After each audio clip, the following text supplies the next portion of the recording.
anak-Mu, hidup dalam kasih-Mu, kasih yang tak ternilai.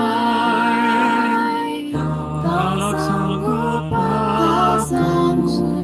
membalas kasih-Mu, hanya ini Bapa yang ku bisa. Bapa, terimalah persembahan hatiku, nyanyian pujian kepadamu.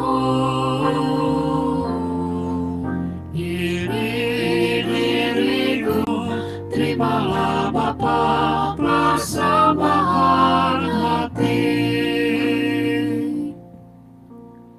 Allah Bapa, sungguh besar kasih-Mu, Engkau selalu hadir dalam setiap langkahku.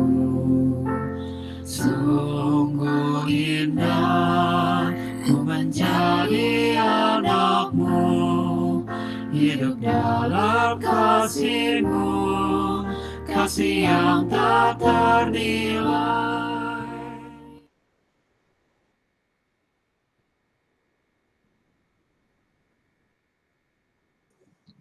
Baik, ya, selamat pagi bagi peserta yang mengikuti acara ini dari Indonesia dan sekitarnya. Selamat sore, selamat malam bagi yang mengikuti dari Amerika.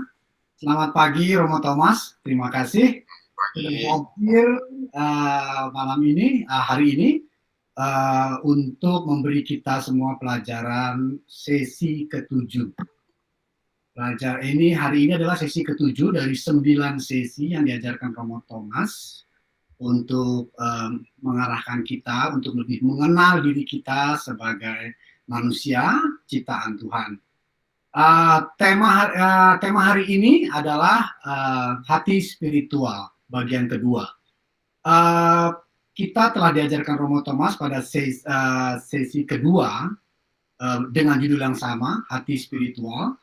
Dan hari ini kita juga akan lebih memasuki mengenal tentang hati spiritual, yang ini juga adalah kelanjutan dari hati spiritual bagian kedua.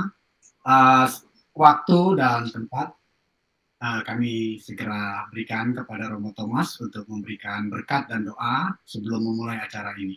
Silakan Romo. Baik, selamat sore dan selamat pagi rekan-rekan semua. Kita mulai acara kita dengan doa dalam nama Bapa dan Putra dan Roh Kudus. Amin.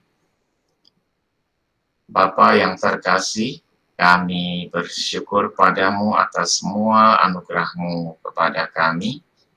God, dalam menciptakan kami, memiliki hati yang indah. Kami bersyukur atas semua anugerah-Mu ini dan kami mohon berkat-Mu atas diri kami, di kami, agar kami dapat lebih menyelami arti pemberian hati untuk kami semua, agar kami dapat melakukan apa yang menjadi kehendak-Mu dalam diri kami. Berkatilah dan bantulah kami agar kami dapat mengikuti sesi dengan sepenuh hati, termasuk dengan memasrahkan kepadamu apapun yang kami anggap penting, kepentingan kami, agar segala yang Kau kehendaki dapat terjadi sesuai dengan kehendak-Mu saja. Bapa yang kasih, bimbinglah, tuntunlah, dampingilah kami selalu, dan biarlah kami selalu berada di dalam kasih sayang-Mu. Terpujilah Engkau ya Bapa, kini dan sepanjang segala masa. Amin. Dalam nama Bapa dan Putra dan Roh Kudus. Amin. Baik rekan-rekan semua, dalam sesi ke-7 ini kita akan membahas hati spiritual. Ya. Nah, sebetulnya yang pertama, mengapa saya tambahkan kata spiritual? Karena saya ingin memastikan kita tidak memikirkan hati fisik ketika kita berbicara tentang hati. Ya, Kalau tadi lagunya persembahan hati, yang kita persembahkan bukan hati fisik kita, tapi hati spiritual kita, hati yang non fisik itu. Maka saya tambahkan kata spiritual itu. Lalu yang kedua, pembicaraan tentang hati hanya masuk akal kalau kita masuk dalam konteks relasi, ya. Karena bagaimanapun juga relasi dengan orang lain, apalagi relasi yang orang dengan orang sangat dekat dengan kita, hanya dapat dilakukan, dijalani, dihidupi dengan hati. Kita nggak bisa menjalani relasi dengan orang lain dekat, satu rumah, pasangan, anak, cuma pakai otak aja nggak bisa. Gitu. Hati harus terlibat, hati harus yang ideal ya seutuhnya untuk orang itu, baru nanti relasinya akan berjalan dengan baik. Nah, dengan Tuhan juga begitu. Maka saya akan ingatkan lagi, sharingkan lagi pentingnya hati ini ya, dan saya akan ulang beberapa hal penting yang sudah kita lihat di dalam sesi kedua mengenai hati, supaya kita bisa lebih menyadari apa tujuan Tuhan menciptakan hati kepada bagi kita.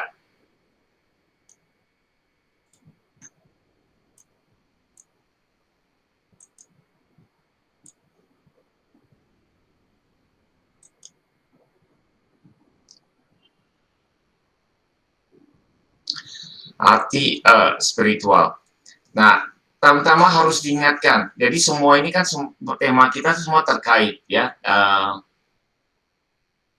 dan semua harus terarah pada tujuan hidup kita sebagai manusia. Mengapa Tuhan menciptakan kita di dunia ini dengan umur yang terbatas?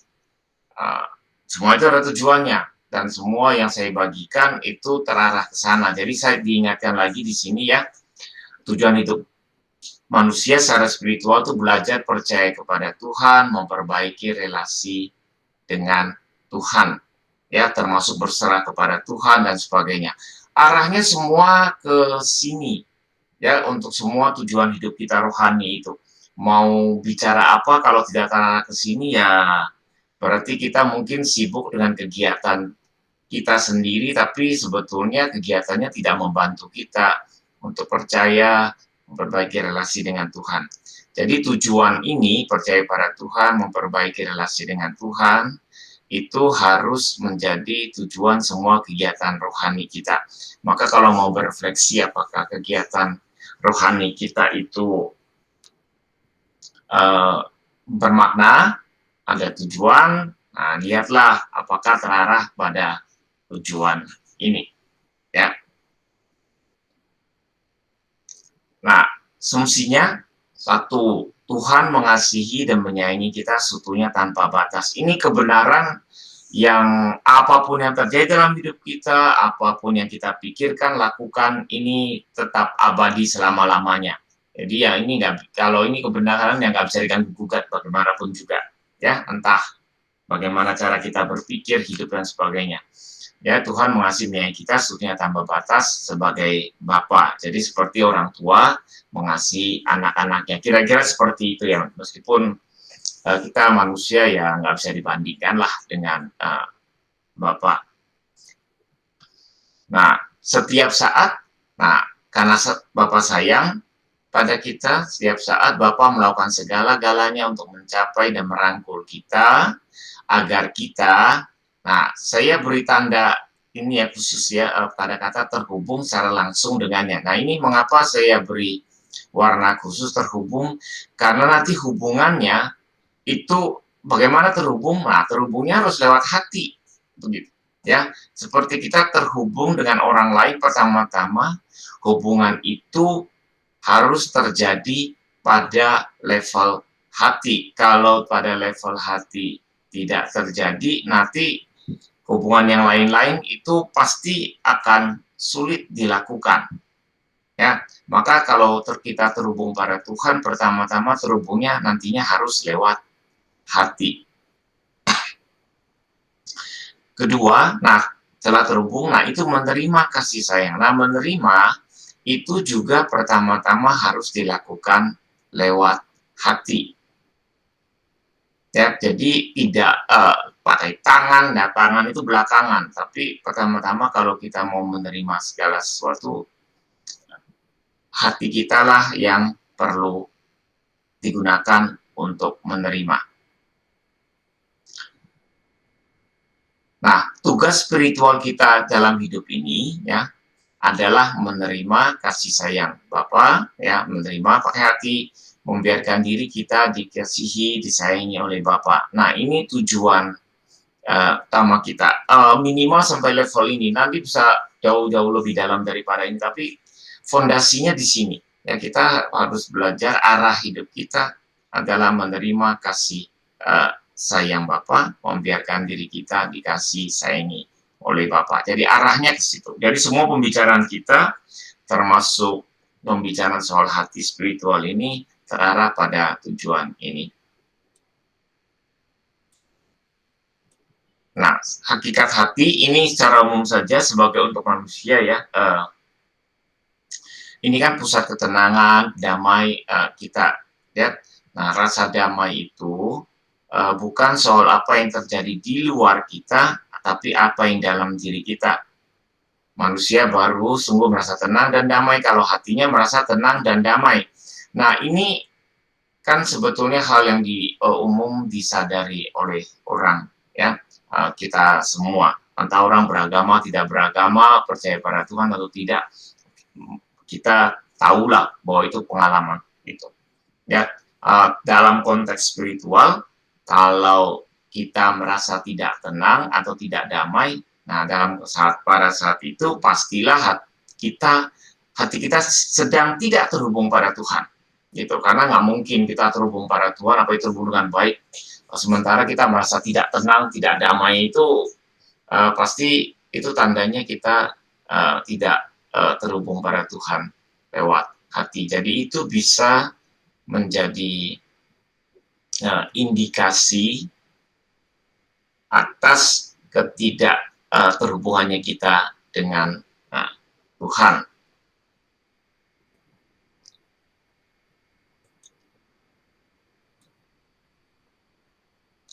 Nah, hati merupakan kunci kesehatan fisik, mental, emosional. Nah, stres, beban hidup, nah ini apapun ya yang kita alami, emosi negatif, sering membuat kesehatan fisik, mental, emosional kita terganggu. Nah, semua ini pasti mengganggu hati, ya. Bukan cuma mengganggu, tapi hal-hal yang negatif itu nempelnya tuh di hati. Tuh. Nah, itulah yang menyebabkan hidup kita menjadi tidak tenang, ya berbeban. Nah, hanya ketika hati bersih dari hal-hal seperti ini, nah secara bentuk kesehatan ini ya, fisik, mental, emosional akan menjadi lebih baik. Nah, di sini terlihat jelas betapa pentingnya hati bagi kita sebagai manusia. Ya, karena ini kunci ya, meskipun kita seringkali fokus pada jenis kesehatan tertentu seolah-olah terpisah. Jadi misalnya kita ingin sehat secara fisik, ya. Nah itu bagus, maka kita olahraga, kita pergi ke gym dan sebagainya. Tetapi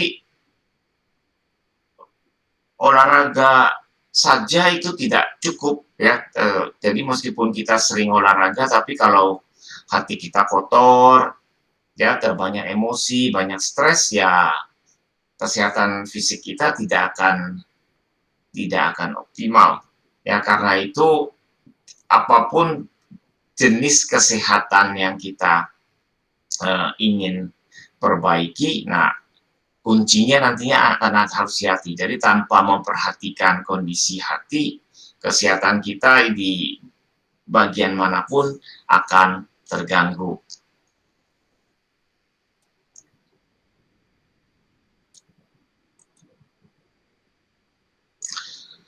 Hati hati merupakan cermin dari seluruh diri. Nah, siapakah diri kita manusia sesungguhnya tidak dinilai dari apa yang dipikirkannya. Jadi bukan soal kita pikir sesuatu, wah gagasan gemilang begitu ya.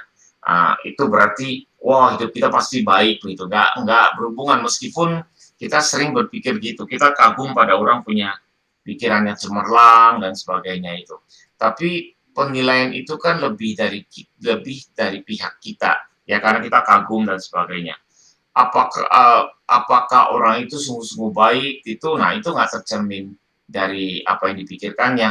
Juga dari apa yang dilakukannya, seolah-olah kalau dia lakukan baik ya misalnya sering memberi sumbangan dan sebagainya gitu, itu pasti hatinya baik. Itu belum tentu karena orang bisa memberi sumbangan melakukan hal yang baik dan dengan motif yang tidak baik begitu ya. Yang bahasa kita sebut ada pamrihnya, ada tujuannya, ada motif tertentu. Nah, siapa diri kita sesungguhnya pada akhirnya akan diukur dari apa yang ada dalam hati kita. Ya, maka kita bicara misalnya apakah hatinya tulus, ini ada motif-motif ulterior atau tidak, ya apakah ini sungguh-sungguh demi Tuhan dan sesama gitu ya. Jadi bukan hanya pikiran bagus pasti hatinya bagus, nggak begitu. Perbuatan bagus pasti hatinya bagus, nggak begitu ya. Nah ini juga seringkali Yesus ingatkan itu ya. Jadi misalnya berdoa jangan di tempat umum ya yang dilihat orang karena kamu maunya kan dipuji-puji. Memberi sedekah juga jangan pamer-pamer dan sebagainya karena memang begitu hidup manusia itu. Nah kita kan seringkali kurang memperhatikan apa yang dalam hati kita, sibuk dengan gagasan, pikiran-pikiran dan perbuatan-perbuatan, tapi kita kurang melihat hatinya. Nah nantinya kalau kita memperhatikan yang dari hati, maka pikiran akan jadi lebih jernih, yang kelak tindakan kita juga akan jadi lebih baik. Karena dari dalam hatilah semua hal lainnya akan keluar. Nah, ini juga Yesus ajarkan kepada kita, dari hatilah semua akan keluar. Kalau hatinya bagus, ya apa yang keluar baik dalam pikiran maupun tindakan juga akan bagus. Kalau hatinya buruk, ya penuh dengan emosi, dendam, apa ya apa yang keluar dari hati itu juga buruk ya, pikiran kita, tindakan kita. Maka ini sangat penting untuk disadari ya. Jadi meskipun ini kelihatannya hal yang sangat umum ya, manusiawi, tapi sebetulnya apa yang Tuhan ciptakan itu pada saat yang sama juga bersifat spiritual ya, karena ya tidak memang begitulah cara kita diciptakan oleh Tuhan. Maka kita harus perhatikan hal-hal yang seperti ini dan jangan hanya mengikuti gagasan kita sendiri. Nah, berikut ya, hati merupakan kunci relasi dengan pihak lain ya. Relasi antar manusia tidak menyangkut soal kedekatan secara fisik, tapi soal keterhubungan dari hati ya. Nah, relasi kita dengan pihak lain hanya baik kalau hati kita terhubung dengan hatinya. Nah, ini sangat penting. Kita mungkin tahu ya bahwa orang satu rumah yang sering ketemu dengan kita belum tentu berrelasi baik dengan kita. Ya kan, orang kadang-kadang bertanya, loh kamu kan satu rumah atau satu kantor, satu itu, kok nggak tahu sih ya kalau hatinya nggak nyambung ya tidak akan dekat rasanya. Nah, tuh ya, jadi hati kunci relasi dengan pihak lain, dan kita alami dalam kehidupan kita bahwa relasi antar manusia, relasi dekat atau tidak diukur dari berapa sering kita ketemu, bahwa kita dekat secara fisik, maksudnya satu rumah atau satu kantor begitu, atau sering bertemu. Itu bukan soal itu, tapi soal keterhubungan dari hati. Jadi orang bisa merasa dekat dengan orang yang sebetulnya tinggal di benua lain ya, karena Ya, karena ada keterhubungan dari hati. Jadi bukan pertama-tama soal kedekatan dari fisik. Nah, hati kunci dari setiap relasi, apalagi relasi dengan Tuhan.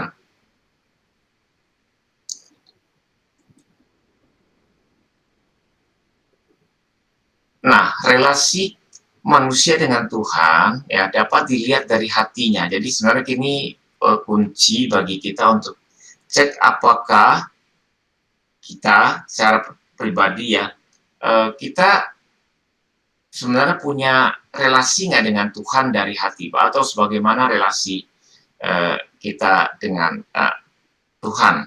Kita bisa tanya, nah apa hati kita terarah dan terhubung pada Tuhan nggak? Ya, nah mungkin kita bisa membayangkan gini nih, kalau dalam hidup sehari-hari ya, misalnya kita dengan orang tertentu, ya, lalu kita ajak bicara, tapi kayaknya nggak nyambung-nyambung begitu. Lalu kalau ada orang lain tanya, gimana bicara dengan dia? Susah ngomong dengan dia mah, nggak nyambung begitu. Nah, sebetulnya seringkali ya kita tidak nyambung dalam berbicara dengan orang tertentu karena hati kita nggak nyambung. Ya, sepertinya susah connect begitu. Ya, meskipun orang itu dekat dengan kita, masa satu rumah dan sebagainya, kita nggak merasa dekat, nggak merasa dekat dari hati gitu. Maka pembicaraan juga akan menjadi sulit.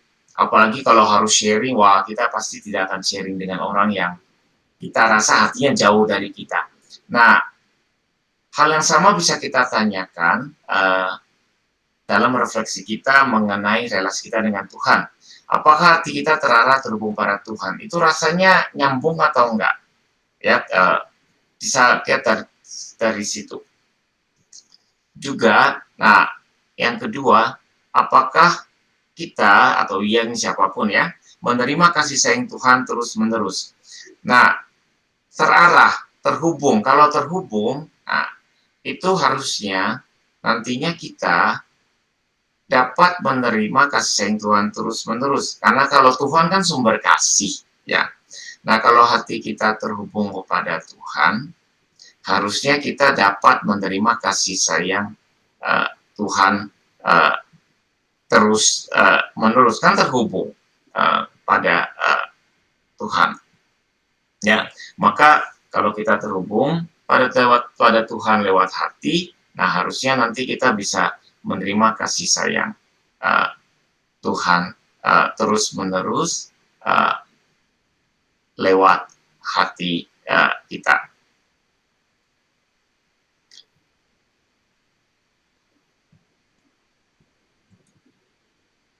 Nah, ini berhubungan erat dengan poin ini.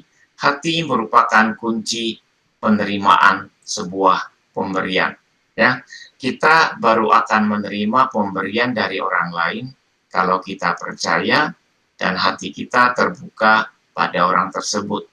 Tanpa kepercayaan dan keterbukaan ini, pemberian apapun tidak akan diterima dengan baik.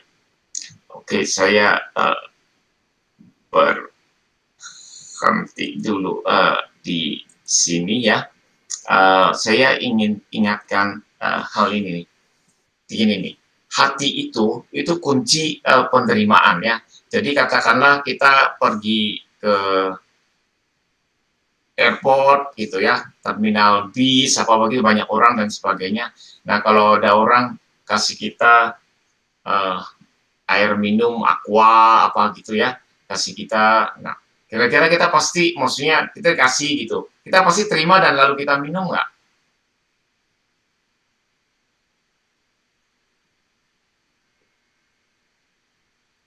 Kalau Gimana Gem?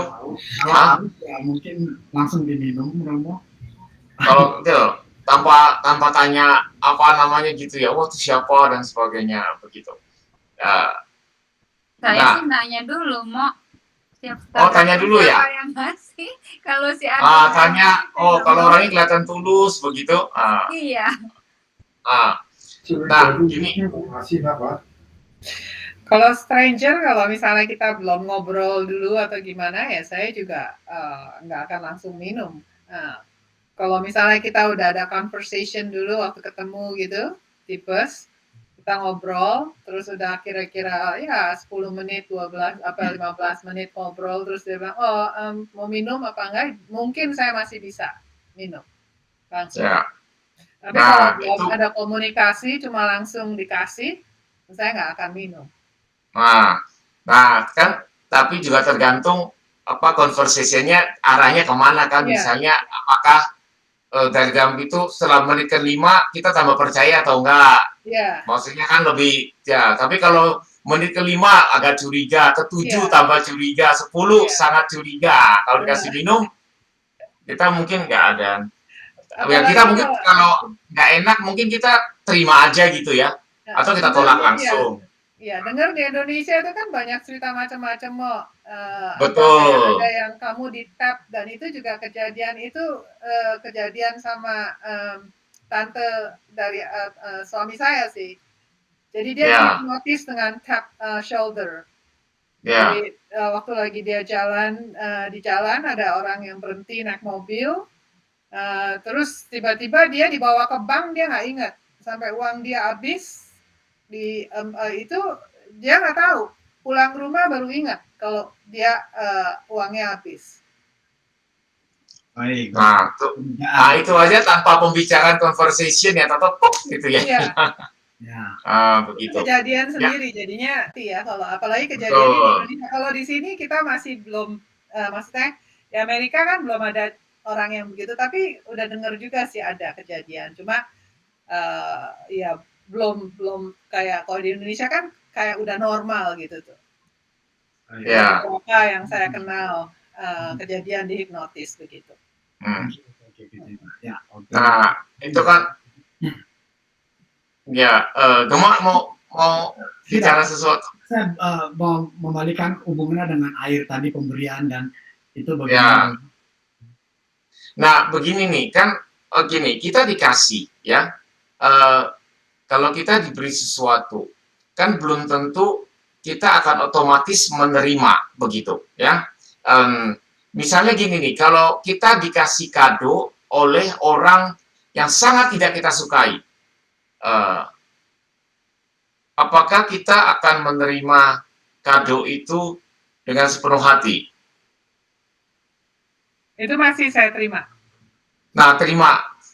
Barangnya kita terima, ya kan tergantung kita suka atau nggak barangnya begitu.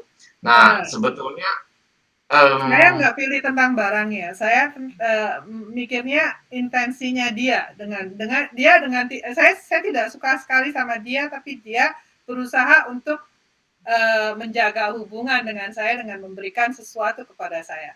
Jadi intensi dia memberikan sesuatu kepada saya itu udah bikin saya semestinya kenapa kamu benci sama dia gitu.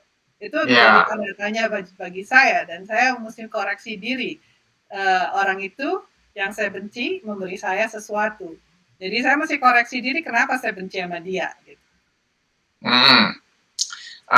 Nah, ini nanti akan berbeda kalau hubungannya dengan Tuhan. Karena dengan manusia, benda fisik itu bisa diterima, ya bisa diterima, tapi hati kita belum tentu terima. Maksudnya bukan belum tentu seperti kita nyambut ya, nyambut anak begitu ya, wow kita peluk begitu ya, gitu. Benda fisik, karena fisik itu lebih mudah kita terima ya, meskipun hadiahnya mungkin kita taruh dulu, nggak langsung kita buka dan sebagainya gitu. Tapi kalau non fisik dari dalam itu nggak ada perantara begitu. Jadi ada nih orang, ini ada benda fisik lalu berikan pada kita. Kan sebetulnya pemberiannya berupa fisik, tapi ini pemberian fisik kan dari hati orang itu juga, apapun lah intensinya begitu ya. Nah, barang bisa kita terima. Nah, tapi pertanyaannya seberapa hati kita terbuka untuk orang itu. Ini pertanyaan yang berbeda. Intinya adalah penerimaan penuh hanya bisa dilakukan lewat jalur hati. Dan orang nggak bisa akses hati kita. Orang cuma bisa melihat kita terima nggak hadiahnya begitu, ya, secara fisik gitu. Tapi kita tahu bahwa penerimaan yang total sesungguhnya hanya bisa dilakukan lewat jalur hati ini. Nah, ini penting khususnya dalam hubungan dengan relasi dengan Tuhan itu. Kalau hati kita ada bagian tutup dan sebagainya, apapun yang Tuhan berikan tidak dapat kita terima.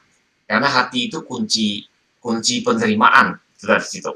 Ya, maka kita perlu menyadari hal ini karena nggak mudah bagi kita untuk menerima segala sesuatu, apalagi yang datang dari Tuhan. Apalagi kita lihat kalau saya terima nanti ini bisa mengakibatkan apa dan sebagainya, begitu.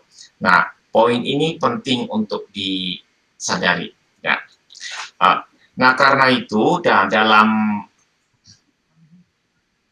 sesi kedua, saya ajak Anda untuk praktek hati ya. Sebentar kita perlu santai, ya. Kita perlu lakukan dari hati. Kita perlu senyum karena langkah-langkah itu bantu kita untuk lebih dapat menerima. Tidak mungkin kita dapat menerima dari orang lain kalau kita sedang tegang, kita tidak santai begitu. Ya, dengan orang lain juga susah, apalagi dengan Tuhan. Ya, menerima paling mudah itu kan kalau kita santai, kita senyum begitu. Jadi welcome lah, namanya welcome kan, welcome begitu. Ya, dengan Tuhan juga harusnya begitu relasi dengan Tuhan. Kalau kita memang ingin menerima. Oke, saya lanjutkan dulu ya.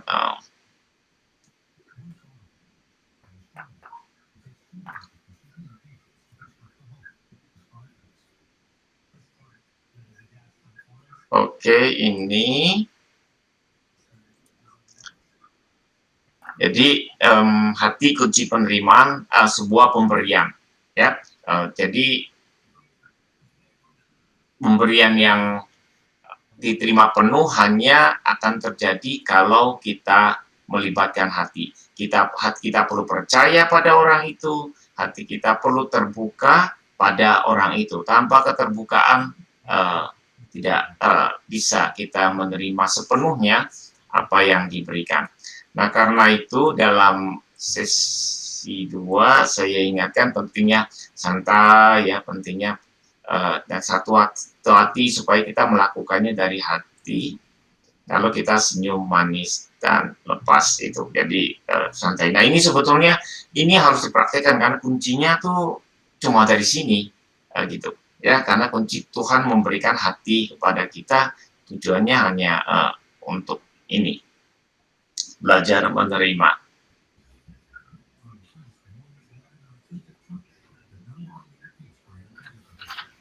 Di mana hartamu berada, di situ juga hatimu berada. Siapa yang ingat kalimat ini?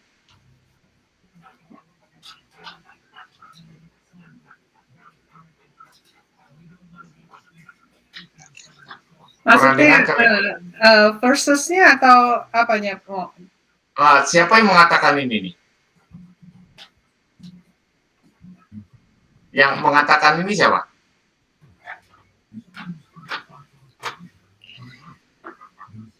Ada yang ingat? Lukas? Enggak. Tapi yang mengatakan ini siapa? Lukas yang mengatakan. Oh, Tuhan. Iya, Yesus. Yesus yang mengatakan. Ya, bukan Lukas. Lukas cuma Iya betul, mau Yesus. Lukas cuma mencatat apa yang Yesus katakan. Ini penting ya. Di mana hartamu berada, hatimu juga berada di situ. Ya, harta kita ada misalnya kalau anak muda hartanya ada di game, ya hatinya ada di game. Harta kita ada di proyek kita, ya hati kita di situ juga sama. Itu di mana-mana, entah hartanya apa, hatinya juga ada berada di situ. Nah, ini sangat penting bagi kita untuk kita sadari. Hati kita pasti terarah kepada apa yang kita anggap penting, ya. Jadi hati sudah kunci perhatian dan kesadaran manusia. Kita sayang anak, anak itu harta kita, hati kita ada di anak. Jadi nggak mungkin kita sayang anak, hati kita ke tetangga, itu enggak. Itu pasti ke di mana harta kita. Hati sesungguhnya kunci perhatian kesadaran manusia. Orientasi hidup manusia tercermin dari orientasi hatinya. Ya, jadi kalau kita misalnya menilai orang lain, kamu pikiran itu melulu, ya berarti ya buat dia ya itu yang paling penting. Hati selalu mengarah pada apa yang dianggapnya penting dan bermakna. Ya, ini tidak berarti bahwa yang kita anggap penting bermakna itu memang penting, enggak. Ya, itu cuma mengatakan bahwa hati kita terarah pada apa yang kita anggap penting. Ya, jadi kita anggap penting, bisa sangat tidak penting, bahkan bisa merusak hidup kita, tetapi kita anggap penting. Nah, gitu. Ya, jadi misalnya orang suka gambling begitu ya, dia anggap penting, yang tiap hari dipikirkannya gambling terus, berarti pasti hatinya ada di situ. Nah, dia anggap itu yang paling penting, bermakna untuk hidupnya. Nah, mungkin keluarganya mengatakan, kamu begitu terus, bagaimana, dan sebagainya. Mana bisa itu, tapi dia nggak penting. Nah, ya itu. Jadi, apa yang kita anggap penting bermakna, belum tentu penting. Tetapi kita harus sadar, hati kita pasti akan terarah pada apa yang kita anggap penting. Karena hati merupakan kunci perhatian dan kesadaran kita. Ya, arahnya terarah ke mana. Nah, sekarang kita lihat ini poin sangat penting. Apa tujuan Tuhan memberikan kita hati? Ya, satu, ya, agar kita dapat menerima kasih sayang Tuhan. Ya, nah, saya sampaikan berapa tujuan memberi hati. Hati itu kunci penerimaan. Jadi, mengapa Tuhan memberikan kita hati? Agar kita dapat menerima kasih sayang Tuhan. Dan sebelum ini sebetulnya, supaya kita dapat menerima kasih sayang Tuhan, hati kita harus terhubung dulu pada Tuhan, baru bisa menerima. Jadi seperti apa ya, pipa begitu, kalau pipanya nggak terhubung ya tidak akan bisa menerima ya. Jadi kalau katakanlah pancuran atau apa, itu harus terhubung dulu. Kita mau terkoneksi di internet ya, mau browsing, harus komputer kita harus terkoneksi dengan internet dulu, dengan wifi dulu misalnya. Ya, jadi kalau tanpa terhubung, kita nggak akan bisa menerima itu, mau ketik apa google.com nggak akan keluar apa-apa, karena kita tidak terhubung dengan jaringan wifi misalnya. Nah, sama, Tuhan memberikan kita hati harus terhubung pada Tuhan dulu. Nah, tujuannya sama, supaya kita dapat menerima kasih sayang Tuhan ini. Lalu, menerima kasih sayang Tuhan. Nah, kalau sudah menerima gimana? Gitu ya. Agar semua tujuannya adalah sebuah hal negatif dalam hati dan keberadaan kita, maksudnya termasuk fisik juga, hal negatif dalam hati, itu dapat dibersihkan oleh kasih sayang Tuhan. Ya. Nah, tujuannya itu menerima kasih sayang, ya, agar, ya, ini salah satu aja tujuannya ya, agar hal negatif dalam hati dapat dibersihkan kasih sayang Tuhan, karena kita tidak bisa membersihkan hal negatif dalam hati kita. Jadi, kalau kita marah, dalam hati kita banyak kemarahan, banyak dendam, kita nggak bisa membersihkan kemarahan, dendam itu. Hanya kasih sayang Tuhan saja. Jadi, hanya Tuhan yang dapat membersihkan, dan supaya Tuhan dapat membersihkan, kasih sayang Tuhan itu harus masuk ke hati kita. Baru nanti yang negatif dalam hati kita dapat dibersihkan. Nah, tujuan lebih lanjut, agar akhirnya seluruh hati keberadaan kita dipenuhi oleh kasih sayang Tuhan saja. Jadi, kita menerima kasih sayang Tuhan, ya. Kasih sayang Tuhan itu otomatis akan membersihkan semua hal negatif dalam hati keberadaan kita, ya. Nah, hati kita diharapkan makin lama makin penuh dengan kasih sayang Tuhan, ya, sehingga hati keberadaan kita dipenuhi oleh kasih sayang Tuhan saja, ya. Tuh. Jadi arahnya ke situ, ya. Jadi sebetulnya Tuhan memberikan hati kepada kita itu bukan untuk dikotori, bukan untuk diisi emosi negatif, tapi sebetulnya untuk kita menerima kasih sayang Tuhan, agar seluruh hati keberadaan kita dipenuhi oleh kasih sayang Tuhan saja. Nah, oke, saya berhenti di sini ya. Jadi mengapa arahnya begitu? Karena apa? Kalau kita dalam hidup ini hati nggak dipenuhi kasih sayang Tuhan begitu, dan nanti kan kita katanya akan masuk dalam kerajaan Allah begitu. Lah bagaimana kalau ini masih kotor-kotor dan sebagainya? Nggak bisa. Jadi itu proses ini nggak bisa terjadi nanti kita meninggal. Itu harus terjadi waktu kita masih hidup begini, ya. Prosesnya harus terjadi waktu kita masih hidup, pasti butuh waktu lama. Nah, tapi nggak apa-apa. Yang penting arahnya sudah ke sana, begitu. Ya, baru nanti kita memang berjalan ke sana. Soal mencapainya kapan dan sebagainya itu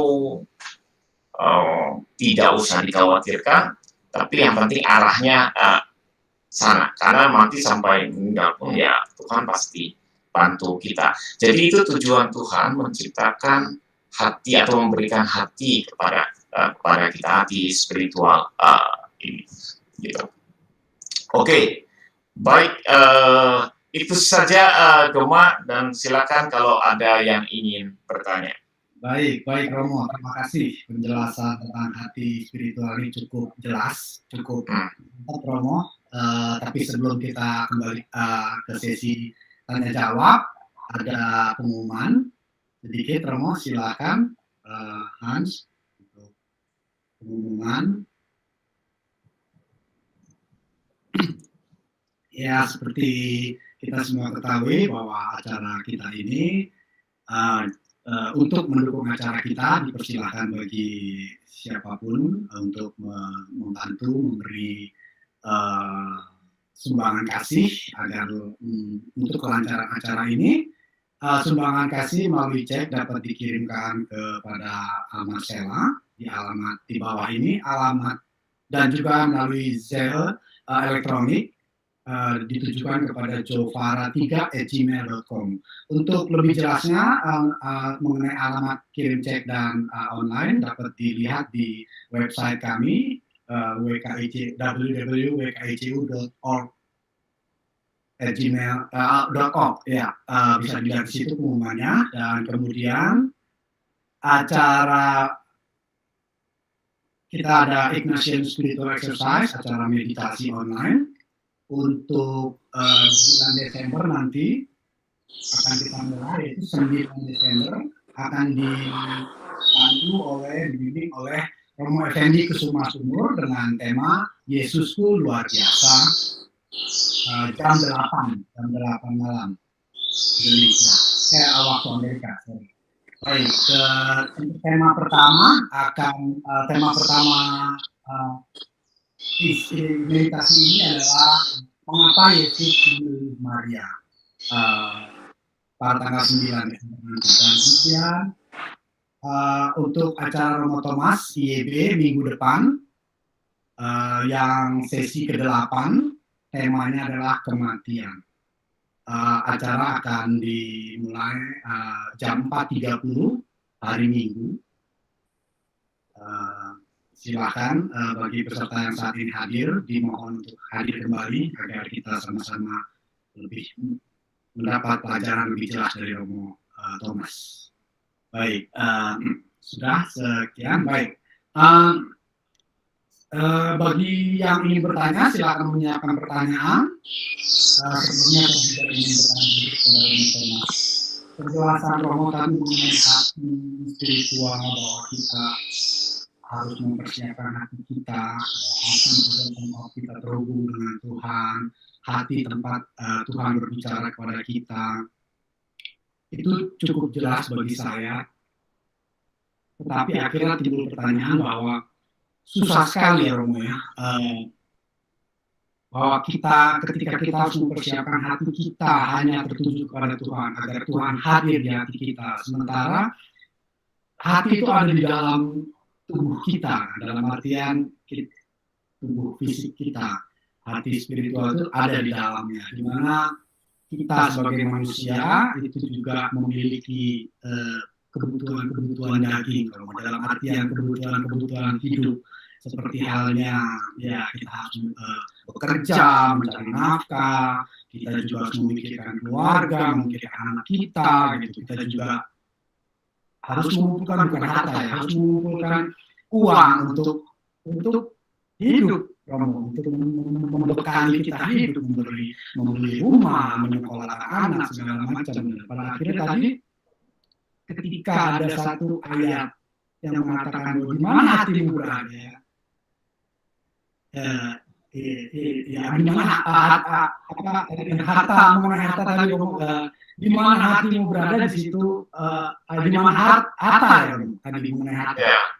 Baik, nah jadi sepertinya bahwa ketika hati kita ada di harta kita, ketika tujuan hidup kita ada di harta, di anak sekalipun yang kita bisa melihat mungkin harta dan anak lebih positif, lebih melihat ke anak ya, atau ke orang tua atau ke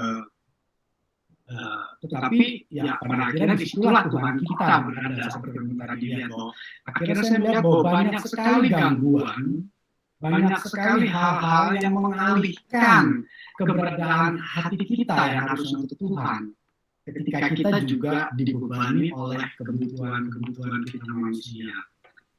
Penjelasan Romo tadi kita pahami, kita mengerti, tetapi kita juga begitu tahu bahwa kita sebagai manusia punya halangan-halangan, punya hal-hal yang mampu mengalihkan semua itu. Dan tadi tentunya Romo juga menjelaskan bahwa sesungguhnya Tuhan itu tetap berusaha mendekatkan kita, tetap berusaha mencintai kita tanpa batas, tetap menarik kita untuk dekat kepada Tuhan.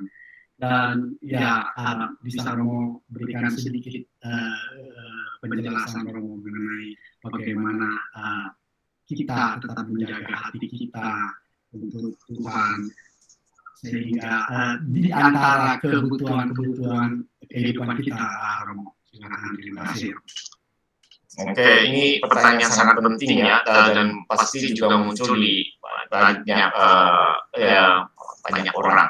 Tapi mungkin lihatnya begini ya, nanti kan Gema menggambarkan, oh ini banyak hal-hal yang menjadi halangan, bisa menjadi distraction ya, gitu. Bahasanya menghalangi atau mengalihkan perhatian kita. Oke, sekarang mungkin bisa ya melihat gini, cara kita mendekati ini. Waktu kita lahir masih baby gitu, halangan-halangan itu ada nggak?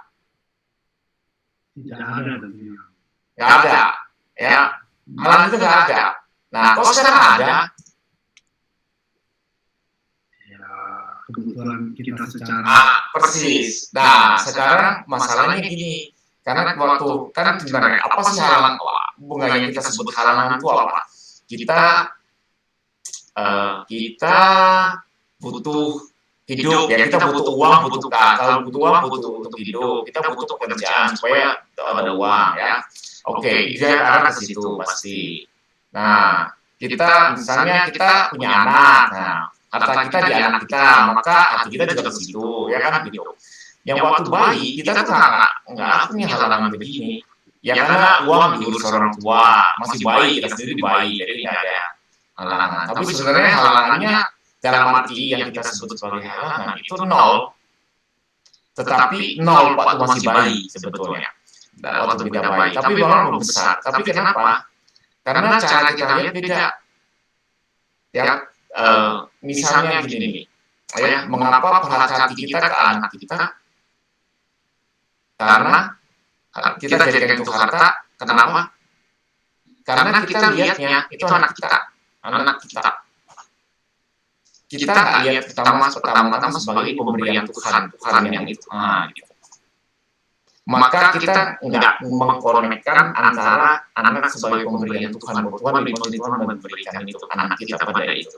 Kita lihat ini ya, jadi kalau anak, sorry ini balsam, ya gitu, ini anak punya saya gitu, maka kita pegang erat-erat.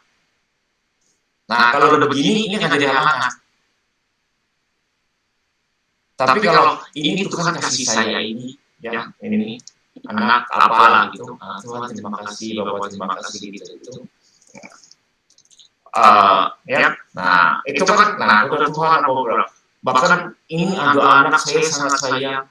Tapi saya tahu engkau bisa memberikan lebih baik daripada yang ini, tapi apapun yang engkau berikan saya terima dengan itu. Nah, cara Tuhan, maka kita nggak lekat pada ini. Kita lebih bersyukur atas ini. Tapi mengapa kita menjadikan ini halangan? Karena kita terima, kita pegang hadiah, lalu kita gini.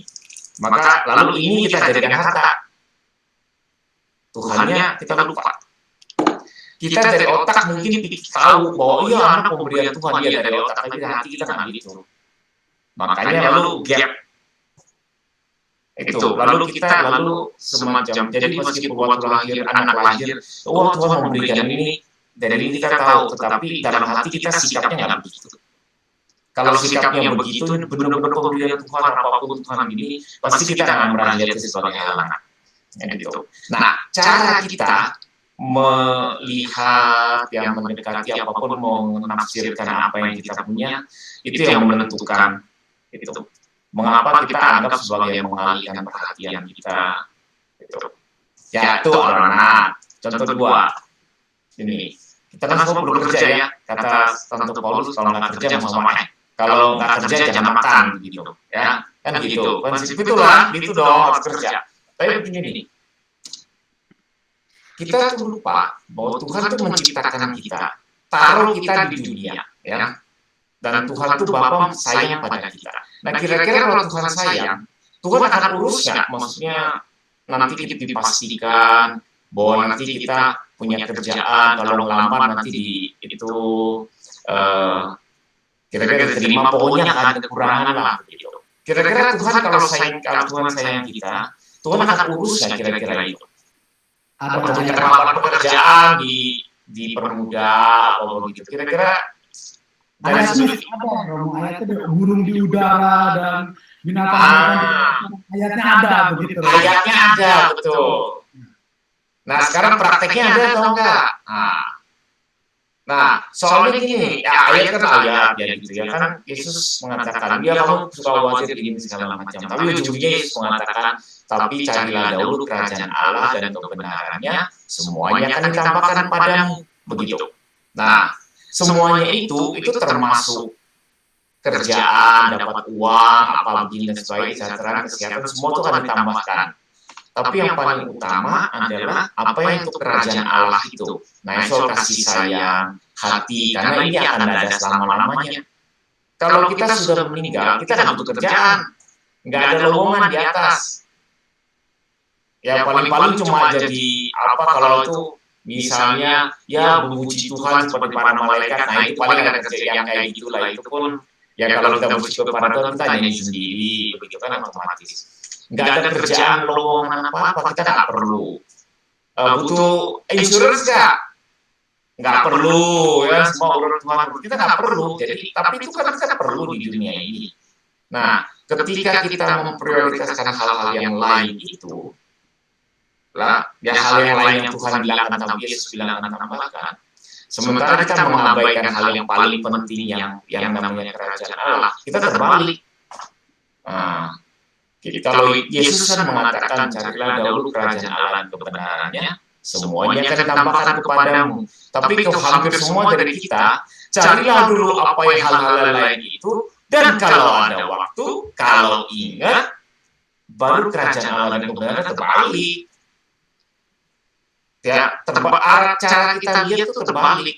Jadi nggak cocok, nggak nyambung. Maka kita lihat sebagai apa hal-hal yang dunia istilah duniawi itu menghalangi kita, nggak menghalangi karena itu tergantung cara kita memandang. Tanpa iman bahwa Bapa sayang kita pasti akan urus kita, kita akan melihat semua itu sebagai halangan. Kita jadi takut. Kalau Bapak taruh kita di dunia, nanti pasti akan dibantu dalam segala hal. Tapi kalau dibantu untuk supaya bisa hidup sejahtera, tempat buang, ya kita harus kerja ya. Jadi nggak bisa saya di rumah aja, saya meditasi, nggak mau ke kantor, nggak mau ngelamar apply for job gitu ya nggak bisa. Ya, tetapi nanti pokoknya Bapak akan atur demikian, wah ada advertise bagus nih gitu. Oh rasanya ya kayaknya Tuhan angin saya itu ya udah tanya Tuhan sebaiknya saya apply nggak ini? Oh ya thank you tidak apply. Nanti akan dipermudah, diatur begitu. Nah itu dengan melakukan itu kita belajar percaya kepada Tuhan. Ya Tuhan urus saya ya waktu di dunia. Ya gitu. Nah tanpa pengalaman begini kita akan sulit merasa Tuhan urus kita. Nah sampai kita meninggal pun kita akan merasa Tuhan sayang. Salah satu bentuk kita rasa disayang kalau kita diurus. Gimana kalau kita tahu bahwa kita disayang? Ya caranya apa? Kita merasa kita diurus. Jadi nggak tahu lah. Tapi saya misalnya Nina buatin kopi, buatin teh, kan diurus kan? Nah ini dia nakal itu. Nah dengan diberi sesuatu, diurus, kita merasa, ya dia sayang saya, ya itu kan namanya gitu. Kita orang kan nggak bisa, aku sayang padamu, tapi saya tidak melakukan apa-apa untuk bisa, kita malah bisa begitu. Nah, Tuhan juga ya, kita doa pada Tuhan baiknya saya play untuk itu atau enggak, apa? Nah, itu kan kita itu lewat jalur hati. Ya, jadi kita beriman begitu lewat jalur itu. Tapi cara kita memandang hidup kita, ya apa yang Tuhan berikan harus benar. Kalau enggak nanti kita merasa apa yang ada di dunia itu menghalangi kita, karena kita lihatnya saya harus ke arah sana terus, enggak begitu sebetulnya. Kita tetap melakukan tanggung jawab kita di dunia, tapi dalam iman kepada Tuhan, gitu. Selalu melibatkan. Iya, ya kalau mau melibatkan nanti sampai di sana, Tuhan. Saya katakanlah kita umur 80 tahun, saya cuma merasakan engkau kira-kira cuma 2 hari selama 80 tahun ini bersedar. Coba benar nanti gimana mau dekat-dekat dengan Tuhan? Jadi kita nggak connect gitu dengan Tuhan.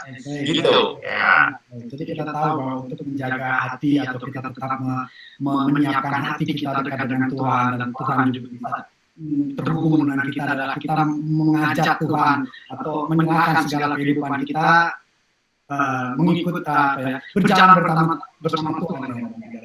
Ya, gini istilahnya yang tepat pengertian tepat gini. Kita bukan ngajak Tuhan, tapi bersedia. Tuhan nggak perlu diajak. Dan kita perhatikan ya, itu bahasa kita itu seringkali, ini bukan cuma Gema, tapi saya suka komentar pada orang-orang kalau mengatakan sesuatu nggak salah, pengertian kita salah. Kita nggak ngajak Tuhan. Tuhan yang ngajak kita. Tuhan yang ingin masuk kita ini nggak mau. Oke, baik, terima kasih. Kita mau ngajak, tapi begini, kita bersedia mengikuti apa yang Tuhan kehendaki. Kita bersedia menanggapi panggilan Tuhan supaya dengan Tuhan dan sebagainya. Bukan Tuhan ajak gitu, ya. Kan ini seolah-olah kita mau jalan sendiri, Tuhan kita tinggalin, kita ajak. Enggak, Tuhan mau kita itu nggak terbalik, gitu. Baik, itu kesalahan dan itu kesombongan kita juga, kita ajak. Betul. Punya apa sementara kita ajak tidak ajak, dia ingin membawa kita sesungguhnya. Betul. Nah, jadi pengertiannya harus benar sehingga kata-kata yang kita ucapkan sehari-hari termasuk dalam doa juga benar. Baik. Ya. Nah, sama itu yang paling sering ini kalau ngajak ini nggak tahu sering dilakukan lah. Yang paling sering termasuk yang paling sering salah dilakukan kita. Misalnya gini, kalau doa ya, hadirlah di sini Tuhan. Apa yang keliru di situ? Ya, tidak selalu kita hadir, memang dia selalu hadir. Tuhan selalu hadir, kita nggak hadir. Justru kita doa itu kita yang hadir. Kita harus biar bantu kami untuk hadir di hadiratmu. Ya coba kalau kita katakanlah pernah meditasi apa? Berapa cepat pikiran kita melayang? Kenapa? Kita nggak tahan. Kita yang kabur, bukan Tuhan yang kabur. Kalau hadirlah kan Kalau anak kan suka kabur kemana gitu, hadir di sini ya, ada acara kumpul gitu. Anak suka kabur, iya. Tapi kalau Tuhan kan nggak kabur, kita yang kabur, tapi kita bilangnya Tuhan yang kabur, tapi kita bilangnya Tuhan hadir di sini. Tuhan bilang, enggak kok. Saya selalu hadir, kamu aja kabur gitu. Ya, nah ini pengertiannya harus benar supaya cara kita membangun juga benar, doa juga benar, semuanya terarah begitu. Nah, itu kembali pada pertanyaan, cara kita memandang realitas kehidupan harus tepat, sehingga cara kita beriman juga tepat. Gitu. Terima kasih. Ya. Yang lain. Yosiko, Erika, Andriana. Oh ya, Pak Arsian, silakan Pak Arsian. Iya, saya sudah 2 kali tidak hadir di sore ini. Ya. Saya mau tahu di mana apa kaitannya ego kita dengan hati kita, ego. Kan ego ini adalah biang kerok daripada semua penderitaan ya. Kalau kita bisa kuasai ego, ya kita akan rese lah, bahagia. Kalau kita nggak bisa kuasai ego atau ego jadi raja kita, ya ini kita adalah awal dari sengsara. Itu aja, Mo. Terima kasih, Mo.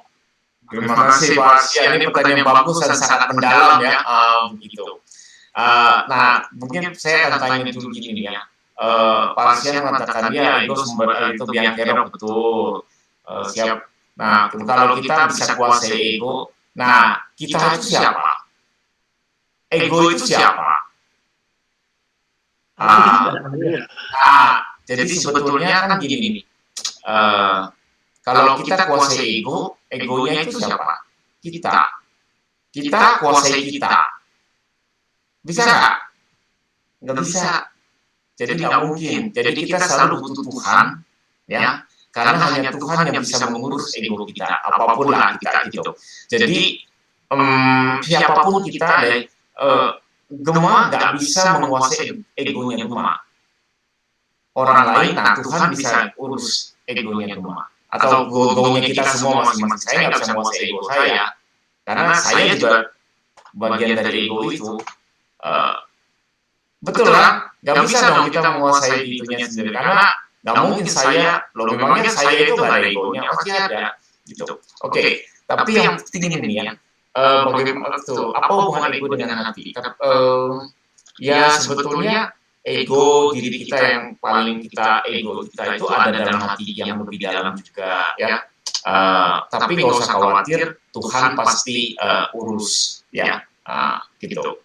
Termasuk ego kita begitu. Ya tapi kita harus tahu terhubung pada Tuhan lewat hati itu juga terhubung berarti nanti lewat ego, lewat apa semuanya. Tapi kunci yang pertama tuh hatinya dulu begitu ya. Nanti Tuhan urus segala-galanya begitu. Di dalam apapun yang harus diperbaiki dalam hati kita gitu. Nah, ego termasuk diri kita juga. Kalau nggak bagus, Tuhan pasti urus juga. Tapi urusnya pertama-tama lewat jalur hati itu, ya. Maka fenomen misalnya, tahu nggak tandanya kita itu punya ego? Itu apa? Bahwa kita itu punya itu pengalaman sakit hati. Ya. Kalau hasrat itu ego kalau enggak, kalau ada egonya, tapi itu kan hasrat itu kan keinginan di saya kan, keinginannya. Itu bisa bagian dari ego, tapi bukan ego utama. Hasrat itu bisa timbul daripada berbagai level, misalnya tubuh. Saya haus, maka saya punya hasrat untuk minum. Ya, ini egonya nggak terlalu banyak. Karena apa? Ya namanya haus ya, saya minum dong karena tubuh saya kan belum minum, jadi nggak ada. Jadi kalau Gema, saya minum dulu ya, gitu. Saya nggak bilang Gema egois begitu, enggak. Ya tubuhnya dia punya tubuh, dia butuh minum kok. Ya gitu, contoh ya gitu. Hasrat ada di situ. Hasrat bisa level nanti, level jiwa, level apa gitu. Makin dalam terjadinya hasratnya terletak di itu, makin dalam levelnya, itu memperlihatkan makin egonya makin kuat. gitu. Ya jadi maksudnya makin kental ada di situ. Itu. Tapi ada kalau hasrat mau shopping, mau Natal, wah ini Yoshiko pasti tersentuh hatinya. Kita mau shopping, seberapa egonya di situ. Mungkin nggak ya mau punya barang ini, mau itu mau kasih kado bisa, itu mungkin egonya nggak terlalu besar lah maksudnya. Gitu. Ya, gitu. Maka asal bisa di level macam-macam. Baik. Terima kasih Pak Asyan. Yoshiko, Hai Romo. Halo Yoshiko. Ya, terima kasih Romo. Pencerahannya hari ini bagus. Yang mau aku tanyakan, Tentang shopping ya Yoshiko ya, salah. sejak COVID udah bisa tahan diri Romo. Oh gitu ya, nanti tunggu kalau selesai. Oh ya.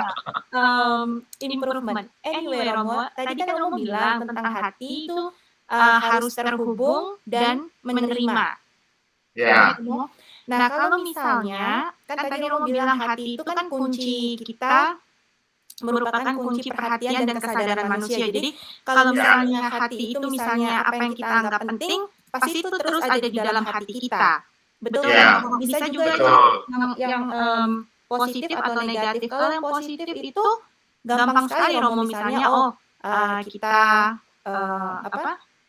maksudnya ya yang positif lah, maksudnya perhatian dengan sesama yang kita care, kita cintai, family, that kind of things, right?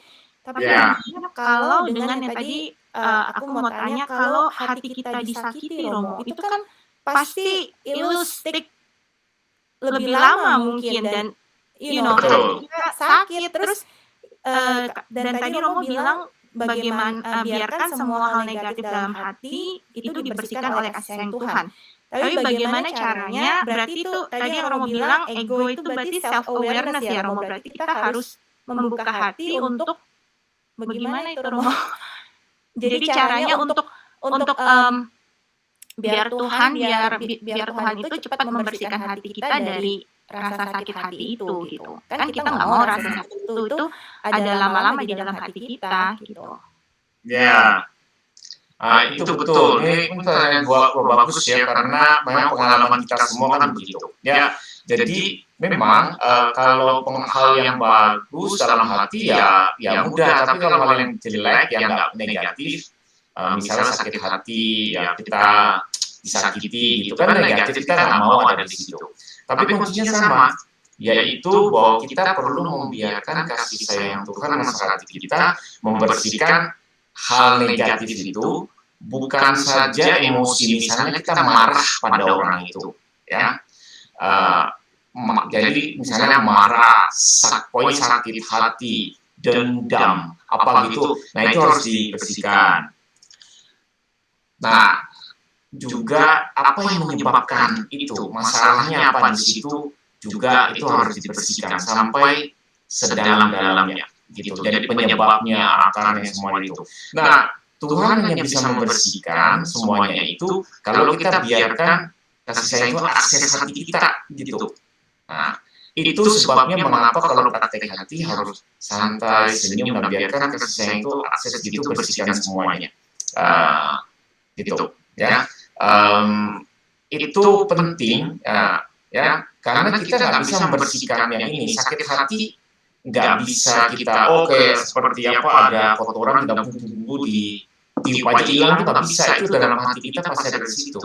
Selama kita tidak biarkan kasih sayang Tuhan bersihkan, sakit hati itu, dendam itu, kemarin itu tetap ada di hati selama-lamanya, kecuali kalau kita biarkan kasih sayang Tuhan akses hati kita. Maka kunci kita mengapa hati itu penting, ya, untuk terhubung pada Tuhan dan kasih sayang Tuhan, antara lain itu supaya hal apapun yang negatif dalam hati kita, termasuk sakit hati, itu bisa bersihkan, karena kita sendiri memang tidak bisa. Nah, catatan kecil, apakah kita ingin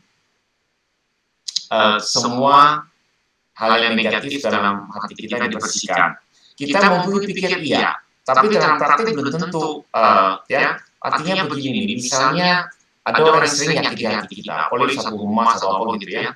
Nah, kita sakit hati dan kadang-kadang kita dengar orang bilang, semua hidup saya nggak mau memaafkan dia. Itu berarti dia nggak mau memaafkan, itu dia mau melepas. Ada juga orang yang takut melepaskan sakit hatinya itu. Kenapa? Karena takut gini nih, takut nanti kalau dia dilepaskan, dibebaskan dari apa yang negatif, dia kan jadi kayak pulih lagi normal ya. Lalu kan nanti orang yang sakit menyakiti hatinya kan lihat, oh kamu udah pulih normal gitu ya. Nah orang ini yang pernah disakiti nggak mau orang lain yang sudah menyakiti hatinya itu merasa begitu, karena nanti dia udah saya normal lagi, nanti dia sakiti hati saya lagi. Saya mau dia tuh sadar betapa sakitnya dia ngomong begitu.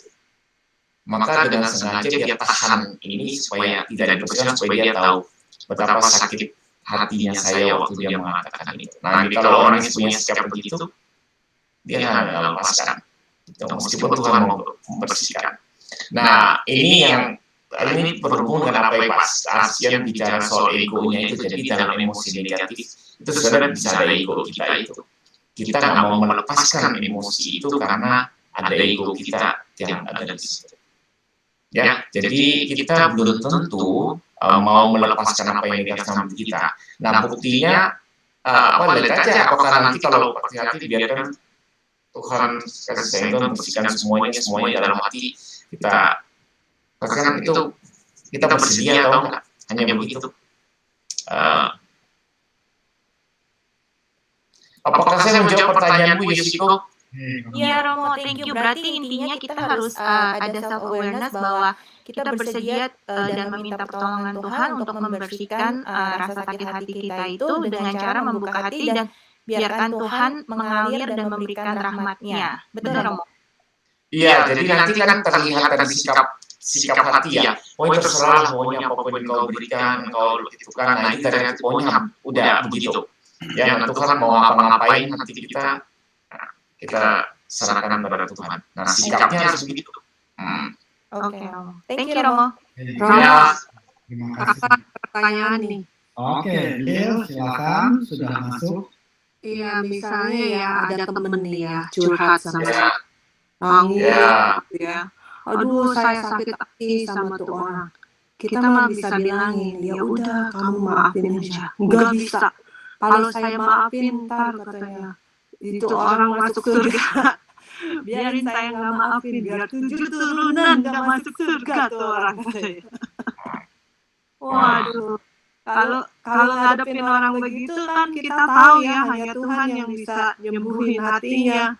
Jadi paling jalan terbaik adalah paling ngedengerin aja ya Romo ya, sama bilang, wah kamu banyak-banyak berdoa saja dah biar Tuhan menyembuhkan hatimu. Ya. Pertanyaannya? Enggak cuma nanya aja kalau kita ngadepin orang kayak gitu kita tuh mesti gimana gitu disposisinya kita gitu, paling cuma bisa jadi good listener aja kan. Iya, tapi begini, nih itu bisa jadi contoh ya. Jadi dia nggak mau memaafkan ya, karena takut orang yang menyakiti hatinya masuk surga gitu. Sebetulnya ini ya berapa komentar ya, satu. Kan nggak apa-apa dong. Kan Tuhan mau semua orang masuk surga ya. Kalau yang menyakiti kita masuk surga ya nggak apa-apa. Nah, masalahnya kita yang Tuhan jangan biarkan dia masuk surga karena dia pernah menyakiti hati kita. Itu namanya kita egois. Nah, namanya juga lagi marah. Namanya juga orang kan. Iya. Manusia itu ribet sebetulnya. Makanya bayangkan Tuhan gara-gara kepala lihat kita. Begitu ya. Jadi tapi itu karena kita yang nggak rela dia sudah nyakiti hati kita. Ya, masa dia masuk surga sih? Nah, tapi kalau kita dari pihak Tuhan kan mau semua masuk surga, maksudnya masuk bersama Tuhan. Ya kan bagus dong begitu. Ya, cuma kalau kita tidak ingin berarti kita yang nahan sebetulnya. Kehendak Tuhan itu terjadi. Nggak boleh. Tata Kalau pertama. jawabnya gini gimana? Mau jawabnya gini gimana? Kalau misalnya ya apa namanya kamu nggak mau dia masuk surga, nanti kamu juga nggak masuk surga. Dua-dua nggak masuk surga, musuhan lagi di neraka. Wah, neraka bisa lebih itu lagi. Wah, musuh. Nanti ketemu lagi di neraka. Mendingan satu di surga, satu di neraka gitu. Jadi pisah gitu. Ya, tapi memang betul yang poin kedua begini nih ya, ini betul. Dia kalau dia nggak mau memaafkan, apalagi cuma takut kalau yang menyakiti hati masuk surga, ya dia entah alasan apapun kita nggak mau memaafkan, berarti kita nahan, berarti yang dibersihkan kan sama aja. Kita juga nggak masuk surga, kita maksudnya hati kita nggak lapang, sama aja. Begitu. Nggak usah pedulikan diri sendiri. Maksudnya dalam arti ya ada dendam kan di sini, marah kan, lepaskan. Mau dia masuk surga nggak masuk surga, jangan urus. Gitu. Itu urusan Tuhan. Itu nggak seperti beli tiket. Kalau beli tiket pasti bisa masuk, nggak bisa begitu. Ya itu Tuhan yang berikan. Gitu ya. Ketiga begini nih. Kalau orang menyakiti kita, ya, terus kita pun kalau dia minta maaf, gitu, dia minta maaf, begitu kita maafkan. Kan minta maaf itu baru pembukaan. Dia kalau mau, ya sebetulnya yang menyakiti harus ya benar-benar bertobat, benar-benar membiarkan Tuhan membersihkan apapun yang membuat dia menyakiti hati itu juga semua tetap harus begitu. Baru bisa lepas, baru itu. Nah kan bagus kalau dia akhirnya bertobat. Nih gini ya. Jadi kan bagus kalau orang pernah menyakiti hati kita, akhirnya menyesal, sungguh-sungguh bertobat dan menjadi lebih orang yang lebih baik, dan akhirnya masuk surga, kan betul kan? Bagus nggak begitu? Jadi dengan menyakiti kita tuh jadi alat baginya untuk bertobat. Kan mau jadi alat Tuhan nggak? Jadi alat Tuhan kita jadi ini ya, kebetulan kita yang menyakiti kita, tapi dengan menyakiti kita dia jadi lebih sadar, nggak boleh begitu, dia sungguh-sungguh bertobat, lalu akhirnya lebih dekat dengan Tuhan, akhirnya masuk surga. Bagus nggak? Iya, itu misericorde ya. Nggak usah, Tuhan sayang pada kita jadi alat Tuhan, ya Tuhan, nggak apa-apa, apapun yang terjadi, kehendak-Mu terjadi buat semua, makhluk-Mu sampai kepadamu, kan bagus. Cuma kan kita nggak, kalau sikapnya, tapi jangan sampai gitu, dia menyakiti hati saya, nggak boleh masuk surga, saya sih masuk Tuhan, dia nggak boleh. Nah itu maunya kita. Kata Tuhan, itu. Iya, ngatur-ngatur, kita suka ngatur. Kita tuh, Tuhan beri kita kehidupan, hidup cuma berapa 100 tahun juga belum tentu, kita ngatur-ngatur Tuhan. Tapi gitulah ya, jadi memang manusia suka begitu. Kalau saya Mempersiapkan hati kita saja ya Romo, untuk bisa menerima segala sesuatu dari Tuhan itu ya Romo, untuk siap mempersiapkan hati kita ya Romo, gitu ya. Sebetulnya kita nggak perlu menyiapkan. Nah ini Bang, sorry ya, saya sering koreksi karena saya kebanyakan dengar istilah orang mempersiapkan hati, kita mesti, ya. Sebetulnya bukan mempersiapkan, nggak akan siapkan, karena kita tidak akan manggung. Ya, siap-siap kan panggung begitu ya. Jadi kita akan siap, kita hati kita setiap hari harus terbuka begini ya, harus terbuka Tuhan, siap saat begitu Tuhan itu. Terbuka pada Tuhan, setiap saat harus begitu. Kita karena kapanpun dalam hidup kita hati harus terbuka pada Tuhan. Kita akan menyiapkan apa-apa untuk begitu. Jadi katakanlah misalnya kita katakanlah sekarang umur 40, 50, 90 juga hati harus terbuka. Kita nggak menyiapkan apa-apa. Baik, jangan ada tahapan atau ada proses untuk ke arah itu kan, yang dalam artian juga ya pastinya membutuhkan bisa dikatakan membutuhkan sebuah persiapan atau tidak? Enggak, itu bukan. Kalau siap nanti seolah-olah ya, kalau memang arah surga ya itu boleh dikatakan persiapan. Tapi kalau tujuan yang penting surga itu nanti Tuhan akan berikan kok. Ya itu nanti keputusannya ya udah, setiap saat hati saya buka pada Tuhan, nanti saatnya meninggal Tuhan yang akan urus. Saya nggak menyiapkan apa-apa. Kalau menyiapkan itu seolah-olah kita tuh menganggap itu lebih penting daripada sekarang. Baik. Kalau relasi itu nggak itu ya, kalau relasi nggak mikir sana lebih tinggi daripada. Kalau menyiapkan saya, kita siap-siap untuk ujian, berarti ujian lebih penting daripada sekarang. Betul.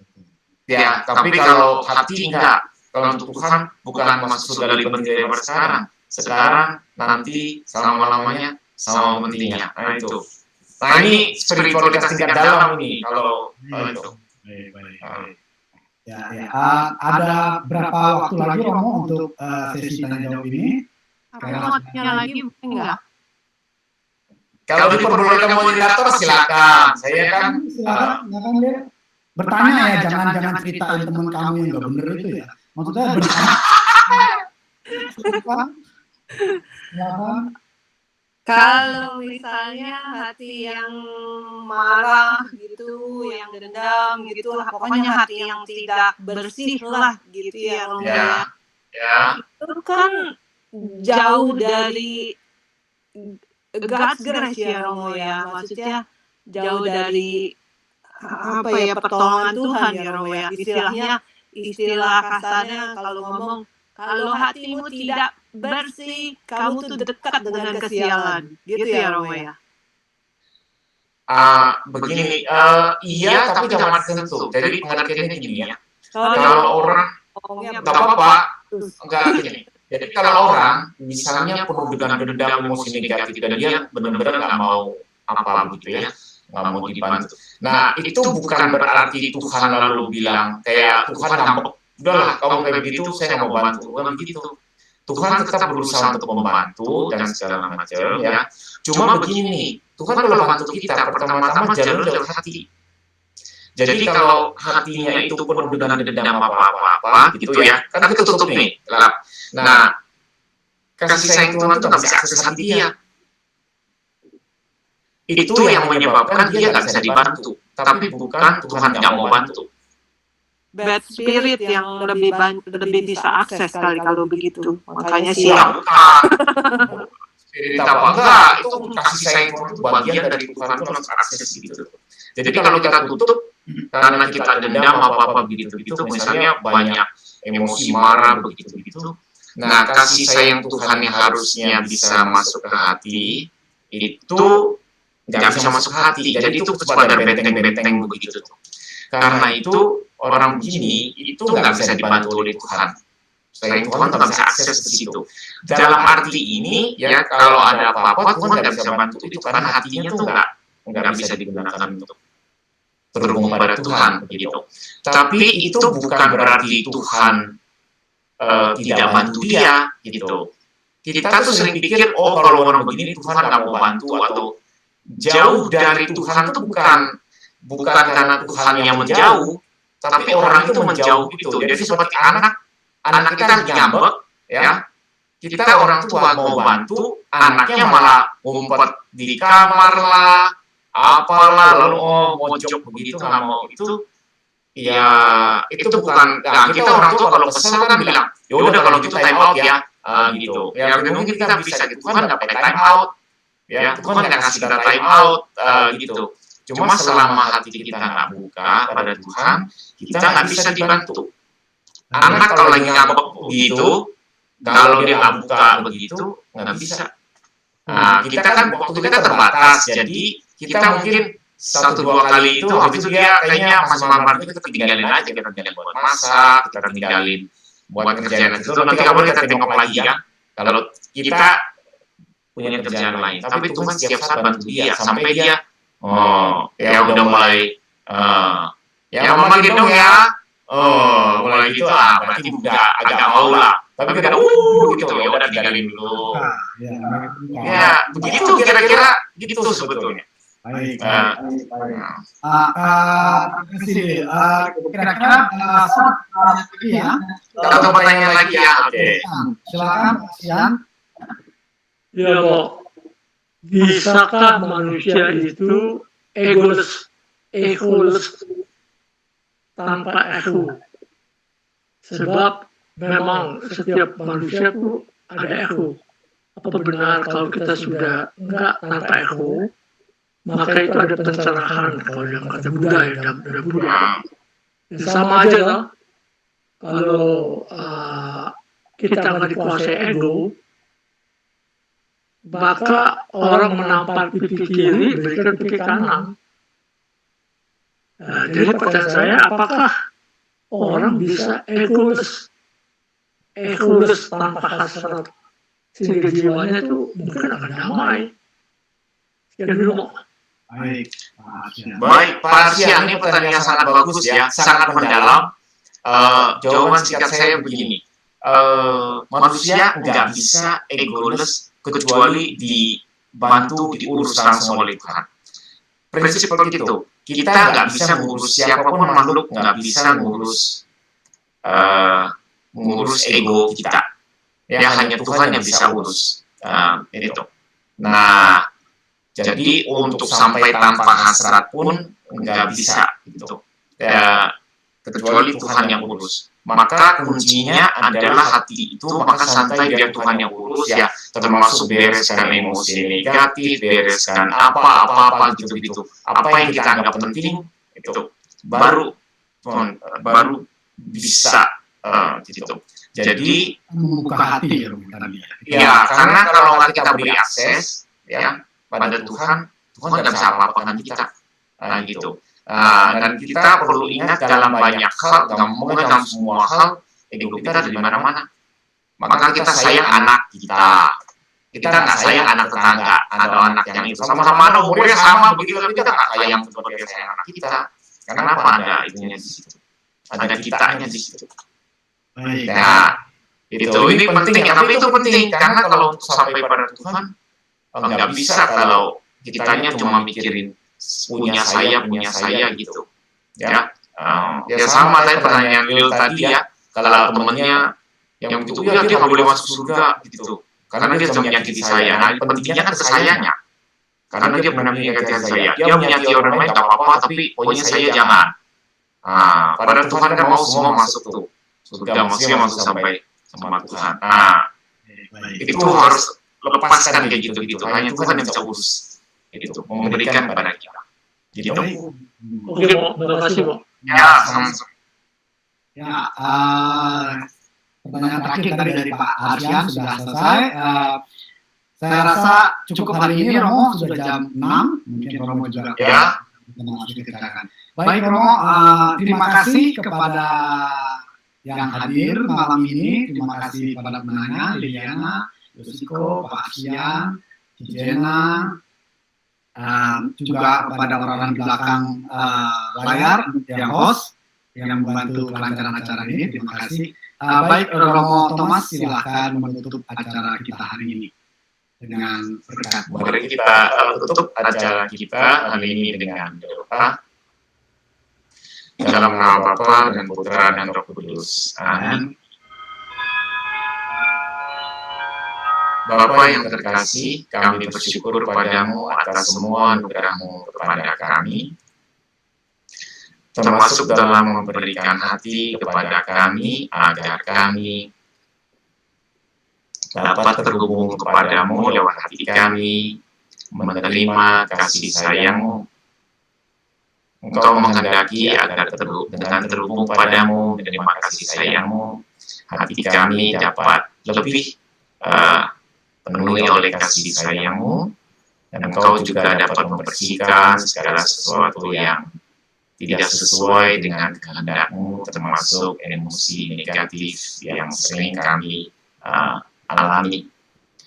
Berkatilah dan bantulah kami agar kami bersedia hati kami terhubung padamu untuk Engkau bersihkan semua hal yang tidak sesuai dengan kasih sayang-Mu itu, sehingga kami dapat menjadi lebih bahagia, karena hanya dalam kasih sayang-Mu lah kami akan mengalami kebahagiaan sejati.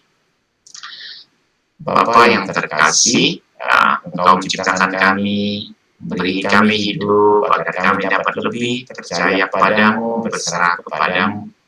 Berkatilah dan bantulah kami juga agar hidup kami sungguh terarah pada tujuan Engkau memberikan hidup ini kepada kami. Dan untuk semua ini biarlah kami Engkau berkati di dalam kasih sayang-Mu, dalam nama Bapa dan Putra dan Roh Kudus. Amin. Amin. Terima kasih, Mo. Baik, terima kasih semuanya. Ya, terima kasih. Saya Maya. Thank you, Romo. Thank you. Bye, Mayon and See you.